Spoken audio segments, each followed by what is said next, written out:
Welcome to the channel rudimental chemistry. आप सबका एक बार फिर से इस चैनल पर स्वागत है। आज की क्लास में हम आपके लिए लेकर आए हैं कक्षा 12वीं रसायन विज्ञान अध्याय 7 पी ब्लॉक के तत्वों का रसायन भाग 5। इस अध्याय के 4 भाग पहले से इस चैनल पर उपलब्ध हैं। यह इस अध्याय का 5वां भाग है। जैसा कि आप जानते हैं कि माह नवंबर का असाइनमेंट केवल इसी अध्याय से आने वाला है। यह अध्याय वैसे तो काफ़ी लेंदी है, पर हम इसे 6 वीडियो में पूरा करने का प्रयास कर रहे हैं। पिछले वीडियो में आपने देखा था डाइऑक्सीजन, उसके बनाने की विधि, रासायनिक गुण, ऑक्साइड, उसके प्रकार, ओजोन, ये सारी चीज़ें हम पिछले वीडियो में पढ़ चुके हैं। इस वीडियो में हम पढ़ने वाले हैं सल्फर के अपरूप, सल्फर डाइऑक्साइड बनाने की विधि, गुण और उपयोग, सल्फर के ऑक्सो अम्ल की संरचना, वर्ग 17 के तत्वों का इलेक्ट्रॉनिक विन्यास, भौतिक गुण, रासायनिक गुण और फ्लोरीन का असामान्य व्यवहार और उसके कारण। सबसे पहले देख लेते हैं सल्फर के अपरूप। जैसा कि हम जानते हैं सल्फर एक रासायनिक तत्व है जिसका परमाणु क्रमांक 16 होता है और इसे हम S के द्वारा दर्शाते हैं, कैपिटल S के द्वारा। यह एक ठोस क्रिस्टल के रूप में पीले रंग के ठोस में पाया जाता है। यह अधातु है, पानी में घुलता नहीं, लेकिन टॉल्यूइन मिथाइल बेंजीन C6H5CH3 इसमें यह आसानी से घुल जाता है। कार्बन डाइसल्फाइड में भी ये आसानी से घुलनशील होता है। चूंकि सल्फर एक अधातु पदार्थ के रूप में पाया जाता है, इसीलिए इसके सारे गुण अधातुओं के समान होते हैं। इसका विद्युत और ऊष्मा का ये बहुत अच्छा चालक नहीं है, बहुत कम चालकता दर्शाता है। क्वथनांक लगभग 444 डिग्री सेल्सियस के आसपास होता है। सल्फर जो है वो अनेक रूपों में पाया जाता है और किसी तत्व के अनेक रूपों में पाए जाने का गुण ही उसकी अपरूपता कहलाता है। तो यह आवर्त सारणी के वर्ग 16 में पाया जाता है, जैसा कि हम जानते हैं। और पृथ्वी पर मिलने वाले कुल अयस्क लगभग 1.17% भाग में सल्फर पाया जाता है, यानी कि बहुत सारे अयस्क जो है वो सल्फाइड के रूप में या और अन्य सल्फर के यौगिक के रूप में पाए जाते हैं। वैसे तो इसके बहुत सारे अपरूप होते हैं, परंतु आपको मुख्य रूप से 2 अपरूपों के बारे में पढ़ना है। एक है पीला विषम लंबाक्ष, जिसे हम अल्फा सल्फर के नाम से भी जानते हैं, और दूसरा है एक नताक्ष, जिसे हम बीटा सल्फर के नाम से भी जानते हैं। तो यहाँ पर इनका ऊष्मीय स्थायित्व सबसे अधिक होता है, सबसे काफ़ी महत्वपूर्ण है, और सल्फर के अपरूप आपस में एक दूसरे में परिवर्तित होने का गुण रखते हैं। अर्थात हम अल्फा को बीटा में और बीटा को अल्फा में बदल सकते हैं। जैसे कमरे के ताप पर विषम लंबाक्ष काफ़ी स्थायी होता है, लेकिन जब इसे 369 केल्विन ताप पर गर्म करते हैं तो यह बीटा यानी कि एक नताक्ष सल्फर के रूप में परिवर्तित हो जाता है। अर्थात हम एक अपरूप को दूसरे अपरूप में बदल सकते हैं। विषम लंबाक्ष सल्फर, जिसे हम अल्फा सल्फर के नाम से भी जानते हैं, यह प्रकृति में क्रिस्टल के रूप में पाया जाता है और यह पीले रंग का दिखाई देता है। इसकी आकृति जो है वो अष्टभुजीय होती है, और जैसा कि आपको चित्र में दिखाया गया है, यहाँ पर आप देख सकते हैं कि ये S8 यानी कि 8 सल्फर अष्टभुजी आकृति बना के व्यवस्थित रहते हैं। जब हम कार्बन डाइसल्फाइड के विलयन में गंधक शलाका को गर्म करते हैं, अर्थात उसके कणों को जब गर्म किया जाता है, तो हमें विषम लंबाक्ष सल्फर के अपरूप प्राप्त होते हैं, जिसका गलनांक लगभग 385.8 केल्विन और विशिष्ट गुरुत्वीय घनत्व 2.06 होता है। जल में अघुलनशील परंतु कार्बनिक विलायकों में घुलनशील होता है, और ये जो है क्रिस्टल के रूप में व्यवस्थित होते हैं। इनकी आकृति इस प्रकार की होती है कि यह आपस में एक दूसरे के साथ आसानी से फिट होते जाते हैं। एक नताक्ष या बीटा सल्फर, यदि हम विषम लंबाक्ष को एक तस्तरी में लेकर पिघलाते हैं तो ऊपर में, और उसके बाद जब ठंडा करते हैं तो सबसे पहले ऊपरी परत ठंडा होती है और एक पपड़ी बन जाती है। यदि पपड़ी में हम छिद्र कर दें तो उन छिद्रों से बचा हुआ द्रव निकाल दिया जाए तो, और पपड़ी को हटा दिया जाए तो उसके बाद हमें सुई के आकार के एक नताक्ष सल्फर प्राप्त होते हैं। ये देखिए, ऐसे चित्र में दिखाया गया, ये लंबे लंबे सुई के आकार के क्रिस्टल होते हैं। एक नताक्ष सल्फर का जो गलनांक है वो 393 केल्विन होता है, घनत्व 1.98 और गलनांक 190 डिग्री सेल्सियस होता है। यह भी कार्बन डाइसल्फाइड में घुलनशील होता है और 369 केल्विन ताप के ऊपर स्थायी होता है। जब तापमान 369 केल्विन से कम होता है तो यह विषम लंबाक्ष सल्फर में रूपांतरित हो जाता है। इस प्रकार हम कह सकते हैं कि ये जो 369 केल्विन तापमान जो है वो एक महत्वपूर्ण भूमिका निभाता है। इससे कम तापमान पर विषम लंबाक्ष सल्फर स्थायी होता है और इससे अधिक ताप पर एक नताक्ष सल्फर स्थायी होता है। तो ताप के आधार पर हम एक दूसरे को इसमें रूपांतरित कर सकते हैं, इसीलिए सल्फर के स्थायित्व में तापमान का रोल बहुत महत्वपूर्ण होता है। अगला है सल्फर का यौगिक कार्बन डाइसल्फाइड, जिसका रासायनिक सूत्र होता है SO2। यह एक रंगहीन गैस है, वायु से भारी होती है, बहुत ही तीव्र गंध वाली होती है और जिस भी ईंधन में सल्फर होता है, जैसे कोयला या तेल जिसमें किसी में सल्फर मौजूद हो, तो जब जलाते हैं तो सल्फर डाइऑक्साइड गैस उत्पन्न होती है। प्रयोगशाला में इसे आसानी से बनाया जा सकता है। इसे हम कोई भी सल्फाइट यौगिक के साथ जब सल्फ्यूरिक अम्ल की क्रिया कराते हैं तो सल्फर डाइऑक्साइड गैस मुक्त होती है। जैसे यहाँ पर देखिए, सोडियम सल्फाइट की क्रिया हाइड्रोजन सल्फाइड से जब कराई जा रही है तो यहाँ पर सोडियम सल्फेट जल और सल्फर डाइऑक्साइड गैस प्राप्त होती है। औद्योगिक क्षेत्र में सल्फर डाइऑक्साइड की आवश्यकता बड़े पैमाने पर होती है, इसीलिए वैज्ञानिक यानी कि केमिस्ट इसको बनाने के लिए सल्फर अयस्क को गर्म करके प्राप्त करते हैं, सल्फर डाइऑक्साइड गैस को, और बाद में इसे द्रवित कर लिया जाता है। इसे गैस से द्रव अवस्था में बदल लिया जाता है। इसके लिए उच्च दाब लगभग 25 एटमॉस्फेरिक प्रेशर इस पर आरोपित किया जाता है और द्रवीकरण करने के पश्चात इसे स्टील के बैरल में भरकर रख दिया जाता है। आयरन सल्फाइड के अयस्क को भी गर्म करने पर सल्फर डाइऑक्साइड गैस उत्पन्न होती है। जैसे यहाँ पर आप देखिए Fe2S3 प्लस ऑक्सीजन, ये आपको आयरन का ऑक्साइड दे रहा है और साथ ही सल्फर डाइऑक्साइड गैस भी उत्पन्न हो रहा है। इसके बाद हम इसे द्रवीकृत कर लेते हैं और आसानी से इसे स्टील के बैरल में भरकर रख लिया जाता है। इसी प्रकार सल्फर को वायु में जलाकर भी सल्फर डाइऑक्साइड गैस आसानी से बनाई जा सकती है। आगे देख लेते हैं सल्फर डाइऑक्साइड के भौतिक और रासायनिक गुण। भौतिक गुण हम पहले भी अभी पढ़ चुके हैं कि ये रंगहीन गैस है, काफ़ी उत्तेजक और तीव्र गंध वाली होती है। यह एक अम्लीय ऑक्साइड है, चूंकि यह अधात्विक ऑक्साइड है तो यह अम्लीय प्रकृति का होता है, जल में बहुत अधिक घुलनशील है और इसके घुलने से बनने वाला विलयन जो है वो अम्लीय प्रकृति का होता है। जब कार्बन डाइसल्फाइड को जल में घोला जाता है तो सल्फ्यूरस अम्ल का निर्माण होता है। डाइसल्फाइड सल्फर डाइऑक्सीजन तेजी के साथ सोडियम हाइड्रोक्साइड के साथ भी क्रिया करता है और उसके फलस्वरूप यह सोडियम सल्फाइट बनाता है। तो यहाँ पर जो एक रिएक्शन छूट गया है वो मैं आपको बता देती हूँ, ये वाले का, कि जब सल्फर डाइऑक्साइड SO2 को जल के साथ क्रिया कराते हैं तो यहाँ पर सल्फ्यूरस अम्ल यानी कि H2SO3 प्राप्त होता है। सल्फर डाइऑक्साइड के उपयोग देख लेते हैं। इसका उपयोग विरंजक के रूप में पेपर उद्योग में ऊन, रेशम आदि की वस्तुओं में किया जाता है। जब शर्करा और पेट्रोलियम का शोधन करते हैं तो भी इसका प्रयोग होता है। सल्फ्यूरिक अम्ल के निर्माण में इसका प्रयोग किया जाता है। सल्फर डाइऑक्साइड जब द्रव के रूप में होता है तब इसका प्रयोग प्रशीतक के रूप में भी होता है। इसके अलावा ये प्रतिक्लोर, विसंक्रामक और परिरक्षक के रूप में भी उपयोगी है। बहुत सारे प्रकार के रसायनों के उत्पादन में भी सल्फर डाइऑक्साइड एक महत्वपूर्ण भूमिका निभाता है। यहाँ पर एक चीज़ समझ लेने योग्य है कि इसका जो सल्फर डाइऑक्साइड का जो विरंजन होता है SO2 का, वह अपचयन की प्रक्रिया द्वारा होता है। यह नमी की उपस्थिति में, ये देखिए, जल के साथ क्रिया करता है और साथ में सल्फ्यूरिक अम्ल और नवजात हाइड्रोजन देता है।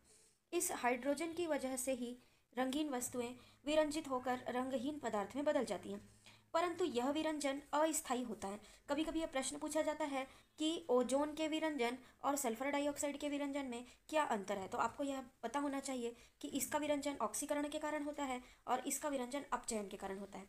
चूंकि हमारी पृथ्वी का वातावरण ऑक्सीकारक प्रकृति का है, अतः यह विरंजन स्थायी और सल्फर डाइऑक्साइड के द्वारा किया गया विरंजन अस्थायी होता है। तो इस आपको ये चीज़ें मालूम होनी चाहिए, इसलिए मैंने आप लोगों को यहाँ पर ये बताया। इसके बाद आगे देख लेते हैं सल्फर के ऑक्सो अम्ल के केवल संरचनाएं। आपके सिलेबस में केवल इसकी संरचनाएं हैं और आप लोगों को ये मालूम होना चाहिए कि इसकी संरचना किस प्रकार से बनाई जानी है। जैसा कि आप जानते हैं कि सल्फर का जो संयोजकता है वो अलग अलग तरह से दर्शाया जा सकता है, मतलब इसकी ऑक्सीकरण अवस्था जो है वो बदलती रहती है। जैसे सबसे पहला है यहाँ पर सल्फ्यूरस अम्ल H2SO3। तो यहाँ पर आपको ये ध्यान देना है कि जो हाइड्रोजन ऑक्सीजन के साथ जुड़ा रहता है वही आयनित होकर हाइड्रोजन आयन देता है। तो सल्फ्यूरस अम्ल की क्षारकता हो जाएगी 2। यहाँ पर एक ऑक्सीजन देखिए डबल बॉन्ड के साथ जुड़ा है और बाकी ऑक्सीजन जो है वो सिंगल बॉन्ड के द्वारा जुड़े हुए हैं और एक हाइड्रोजन से जुड़े हैं। यहाँ पर सल्फर की ऑक्सीकरण संख्या जो है वो +4 है। इसके बाद आगे देखिए सल्फ्यूरिक अम्ल H2SO4, यहाँ पर 2 ऑक्सीजन डबल बॉन्ड के साथ जुड़े और 2 हाइड्रोजन 2 ऑक्सीजन से जुड़े हुए हैं। यहाँ पर सल्फर की ऑक्सीकरण अवस्था +6 है और ये उसकी संरचना है जो आपको चित्र में दिखाई गई है। नेक्स्ट होता है थायोसल्फ्यूरिक अम्ल H2S2O3। तो यहाँ पर भी इसकी क्षारकता 2 है और ऑक्सीकरण संख्या यहाँ पर सल्फर की 2 है। यहाँ पर आप देखिए 2 सल्फर मौजूद हैं। इसके अलावा H2S2O7, यहाँ पर भी 2 सल्फर मौजूद है, ऑक्सीकरण संख्या +6 है और ये इसकी संरचना। इसके बाद है परऑक्सी डाइसल्फ्यूरिक अम्ल, जिसे हम मार्शल अम्ल भी कहते हैं, परंतु आप लोगों के बुक में केवल सल्फ्यूरस अम्ल, सल्फ्यूरिक अम्ल और इसके अलावा परऑक्सी डाइसल्फ्यूरिक अम्ल और एक पायरोसल्फ्यूरिक अम्ल, ये 5 दिए गए हैं। 1 2 3 4 5, ये वाला नहीं दिया है पर होता ये भी है। तो आप लोग इसकी बार बार यदि प्रैक्टिस करेंगे तो यह आप लोगों से बनने लगेगा। नेक्स्ट टॉपिक है वर्ग 17 के तत्व। इस समूह के तत्वों को हम हेलोजन भी कहते हैं क्योंकि इस वर्ग के जो तत्व होते हैं वो धातुओं के साथ क्रिया करके लवण बनाते हैं और हेलोजन शब्द का अर्थ ही होता है लवण बनाने वाला, अर्थात लवण उत्पन्न करने वाला। तो हेलोजन वे तत्व हैं जो लवण उत्पन्न करते हैं। ये सभी के सभी विषैले होते हैं, अधातु हैं, अत्यंत क्रियाशील हैं। हालांकि जो एस्टेटिन है वह रेडियो एक्टिव तत्व होता है, परंतु इसका जो अर्धायु काल है ये बहुत कम होता है। यह उसी तरह व्यवहार करता है जैसे आयोडीन का तत्व। लेकिन एस्टेटिन को हेलोजन तत्वों में शामिल इसलिए किया गया क्योंकि यह इसके भी 5-7 संयोजी इलेक्ट्रॉन होते हैं, अर्थात इसका इलेक्ट्रॉनिक विन्यास हेलोजन की तरह ही है, इसीलिए इसे हेलोजन में रखा गया। परंतु हम जब हेलोजन के वर्ग का अध्ययन करते हैं तो केवल फ्लोरीन से लेकर आयोडीन तक ही करते हैं। आप इसकी स्थिति देख सकते हैं, वर्ग 17वें में ये बिल्कुल अक्रिय गैसों के ठीक पहले मौजूद है। इसके बाद इन सब का इलेक्ट्रॉनिक विन्यास में आप देखिए बाह्यतम कोश में 7 इलेक्ट्रॉन मौजूद हैं, NS2Np5, अर्थात इन्हें केवल एक ही इलेक्ट्रॉन की आवश्यकता होती है और ये अक्रिय गैसों की तरह हो जाते हैं। केवल एक इलेक्ट्रॉन ग्रहण करने के पश्चात ये अक्रिय तत्वों की तरह हो सकते हैं, इसीलिए ये अत्यंत क्रियाशील होते हैं क्योंकि ये किसी भी तरह एक इलेक्ट्रॉन अपना पूर्ण करना चाहते हैं। इसके बाद फ्लोरीन जो है वो सर्वाधिक विद्युत ऋणी तत्व होता है, इसे हम सुपर हेलोजन भी कहते हैं, जबकि क्लोरीन की इलेक्ट्रॉन बंधुता सर्वोच्च होती है। आपको ये बात याद रखनी चाहिए कि विद्युत ऋणता फ्लोरीन की ज़्यादा होती है और इलेक्ट्रॉन बंधुता क्लोरीन की सर्वाधिक होती है। एस्टेटिन रेडियो एक्टिव है। स्रोत देख लेते हैं कि इनका प्राप्ति स्थान कहाँ होता है। फ्लोरीन जो है वो प्राय फ्लोराइड के रूप में पाया जाता है और क्लोरीन जो है वो बहुत सारे लवण के रूप में जैसे rock salt, sylvine, carnallite, calcium chloride, horn silver, इन सब के रूप में पाया जाता है। ब्रोमीन भी लवण के रूप में समुद्री जल में पाया जाता है और आयोडीन भी समुद्री वीड्स यानी कि समुद्री खरपतवार, चिली साल्ट पीटर में भी ये थोड़ी मात्रा में मौजूद रहता है, जबकि एस्टेटिन अत्यंत सूक्ष्म मात्रा में प्रकृति में पाया जाता है। इसकी ऑक्सीकरण अवस्था देख लेते हैं कि फ्लोरीन जो है वो हमेशा -1 ऑक्सीकरण संख्या दर्शाता है, जबकि क्लोरीन, ब्रोमीन और आयोडीन -1 से लेकर +7 तक ऑक्सीकरण संख्या दर्शा सकते हैं। ये द्विपरमाणविक अणु होते हैं, अर्थात F2Cl2 और गैसीय रूप में पाए जाते हैं, जबकि ब्रोमीन जो है वो अकेला ऐसा धातु है जो द्रव रूप में पाया जाता है और आयोडीन भी ठोस होता है और धात्विक चमक लिए हुए होता है। सभी के सभी हैलोजन रंगीन होते हैं, जैसे फ्लोरीन पीले रंग का, क्लोरीन हरे पीले रंग का दिखाई देता है, ब्रोमीन जो है वो लाल भूरे रंग का और आयोडीन गहरा बैंगनी रंग का होता है। ये सभी के सभी अधातु हैं, विद्युत और ऊष्मा के कुचालक हैं। आयोडीन अधातु है परंतु धात्विक चमक दर्शाता है और एस्टेटिन में भी धात्विक गुण होते हैं। यदि हम इनकी परमाणुविक त्रिज्या देखें तो वर्ग में ऊपर से नीचे जाने पर इनकी परमाणुविक त्रिज्या, आयनिक त्रिज्या दोनों का मान बढ़ता जाता है। फ्लोरीन से लेकर आयोडीन तक परमाणु के आकार में वृद्धि होती है और साथ ही साथ द्विपरमाणुविक अणु की बंध दूरी भी जो है वो बढ़ती जाती है और बंध का सामर्थ्य कम होता जाता है, अर्थात हम कह सकते हैं कि इनकी वियोजन ऊर्जा का मान घटता जाता है। अगर हम आयनन एंथैल्पी देखें तो इनकी आयनन एंथैल्पी का मान अत्यंत उच्च होता है, परंतु वर्ग में ऊपर से नीचे जाने पर घटता जाता है। क्यों घटता जाता है? क्योंकि आकार में वृद्धि हो रही, नाभिक से दूरी बढ़ती जाती है। इसका कारण आकार अपेक्षाकृत कम होने के कारण परमाणु आकार, इनकी आयनन एंथैल्पी उच्च होती है। ये इलेक्ट्रॉन त्यागना नहीं चाहते बल्कि ये इलेक्ट्रॉन ग्रहण करना चाहते हैं। तो इनका नाभिकीय आवेश उच्च होने के कारण और छोटे आकार के कारण विद्युत ऋणात्मकता बहुत अधिक होती है, जिसमें से फ्लोरीन सर्वाधिक विद्युत ऋणी तत्व है। इलेक्ट्रॉन लब्धि एंथैल्पी, या जिसे हम इलेक्ट्रॉन बंधुता के नाम से भी जानते हैं, ये क्लोरीन की सबसे अधिक होती है। फ्लोरीन के छोटे आकार और संगठित पी कक्षक के कारण यह आने वाले इलेक्ट्रॉन का विरोध करता है, इसीलिए इसकी इलेक्ट्रॉन बंधुता का मान अपेक्षाकृत कम होता है क्लोरीन की अपेक्षा। इसके बाद इनके रासायनिक गुण देख लेते हैं। इनके रासायनिक गुण जानने के लिए हमें इनके ऑक्सीकरण संख्या जानना आवश्यक होता है। क्लोरीन, ब्रोमीन, आयोडीन +1, +3, +5, +7 ऑक्सीकरण संख्याएं भी दर्शाते हैं। अब ये इस प्रकार की ऑक्सीकरण संख्याएं क्यों दर्शाते हैं, इसे हम यहाँ से समझ लेते हैं। हम जानते हैं कि हैलोजन के बाह्यतम कोश का इलेक्ट्रॉनिक विन्यास NS2 NP5 होता है, जैसा कि यहाँ पर दिखाया गया है। ये जो सबसे पहले वाला दिखाया गया है, ये वाला, यहाँ पर आप देख सकते हैं कि ये सामान्य अवस्था में इसका इलेक्ट्रॉनिक विन्यास है। अब जब ये प्रथम उत्तेजित अवस्था में होता है तो यहाँ से एक इलेक्ट्रॉन, ये सेकंड वाले से एक इलेक्ट्रॉन जंप करके यहाँ जाते हैं, और द्वितीय वाले में ये द्वितीय वाले अयुग्मित हो जाते हैं, और तृतीय वाले में यहाँ पर आपको कुल 7 अयुग्मित इलेक्ट्रॉन दिखाई देते हैं। तो यह इसके +1, -1, +3, +5 और +7 ऑक्सीकरण संख्या को एक्सप्लेन करता है। ये यहाँ पर से आप इसको देख सकते हैं। फिर इनके रासायनिक गुण के लिए अभी मैंने आप लोगों को ये चीज़ एक्सप्लेन कर दी है, तो थोड़ा हम आगे बढ़ते हैं। यहाँ पर ये देख लेते हैं कि ये देखिए, सबसे पहला गुण होता है ऑक्सीकारक प्रकृति। ये प्रबल ऑक्सीकारक होते हैं और इनके ऑक्सीकरण का जो क्रम है वो इस तरह से होता है। सबसे प्रबल ऑक्सीकारक फ्लोरीन, फिर क्लोरीन, फिर ब्रोमीन, फिर आयोडीन होता है। ये इनके ऑक्सीकारक गुण का क्रम है। हाइड्रोजन से क्रिया करके ये हाइड्रोजन हैलाइड बनाते हैं, HF, HCl, HBr, HI, और इनके वियोजन ऊर्जा का घटता हुआ क्रम ऐसा रहता है।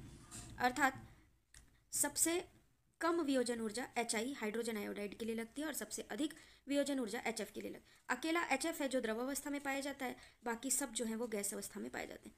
इसका एक कारण यह भी कि वियोजन ऊर्जा उच्च है, और दूसरा कारण यह भी है कि केवल HF यानी कि फ्लोरीन ही है जो हाइड्रोजन बंध बनाता है। इसी प्रकार इसकी अम्लीयता का क्रम जो है वो ठीक विपरीत रहेगा।